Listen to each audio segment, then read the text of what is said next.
एक 19 साल के बच्चे ने सीबीएसई का पोर्टल हैक कर लिया। निसर्ग नाम से उन्होंने अपना अकाउंट बनाया है। मैं बता देता हूँ, मैंने उस बच्चे को कमेंट भी करना चाहा, लेकिन उसने अपना जुगाड़ ऐसा बना रखा है सेटिंग कि जब भी हम उसको कोई टैग करते हैं तो वो ट्वीट गायब हो जाता है। निसर्ग नाम से वो अकाउंट है। उस बच्चे ने 19 साल का लड़का है, रेडिट पर उसने लिखा, मैंने उसका पढ़ा कि मैंने सीबीएसई का पोर्टल 1 महीने पहले ही हैक कर लिया था। उसके बाद सीबीएसई को क्लैरिफिकेशन देना पड़ा कि हमारे ओएसएम पोर्टल को कोई भी हैक नहीं कर सकता। It has been claimed that CBSE on social OSM being URL cbseonmarks.in was compromised by him on 26/2/2026।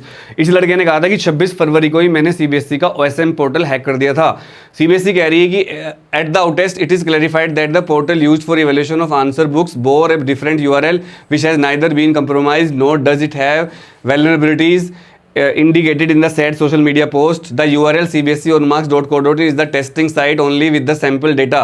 CBSE कह रही है ये तो बस हमारी एक सैम्पल साइट है जिसमें हम डेटा को चेक करते हैं, असली साइट हमारी छुपी हुई है। बच्चा भी समझ जाएगा, अरे ओ सीबीएसई वाला भाई, आजकल ये बच्चे बहुत स्मार्ट हैं, ये समझ जाएंगे आपका असली पोर्टल कौन सा है। लेकिन जब ये सीबीएसई ने कहा कि हमारा असली पोर्टल तो दूसरा है, ये तो नकली है, हाथी के दांत दिखाने के कुछ और खाने के कुछ और, तो इस लड़के ने, निसर्ग ने दोबारा एक प्रूफ कर दी वीडियो डालकर कि देखो ये आपका असली पोर्टल मैंने हैक कर लिया है और आपके सारी डेटा को मैं एक्सेस कर सकता हूं। हालांकि ये जो हैकर है एथिकल हैकर, इसने कोई नुकसान नहीं किया और सीबीएसई को सिर्फ ये कहा कि आप अपने पोर्टल को ठीक कर लो ताकि बच्चों को नुकसान ना हो। लेकिन सीबीएसई भाई सरकारी लोग हैं, आलसी हैं थोड़े से, तो उन्होंने ध्यान नहीं दिया। अब सीबीएसई को क्लैरिफिकेशन देना पड़ा। इस क्लैरिफिकेशन के बाद उस लड़के ने फिर वीडियो डाल दी कि देखो प्रूफ कर दिया मैंने, और जब वो वीडियो फैल गई बुरी तरह से तो सीबीएसई को एक ट्वीट डिलीट करना पड़ा। ये रीज़न था जो आप मुझसे हज़ारों बच्चे पूछ रहे थे, सर सीबीएसई ने ट्वीट डिलीट क्यों कर दिया। इसका रीज़न यही है क्योंकि सीबीएसई को पता चल गया कि इस बच्चे ने हैक कर लिया था, और अब अगर ये ट्वीट सीबीएसई करती तो सीबीएसई खुद फंस जाती,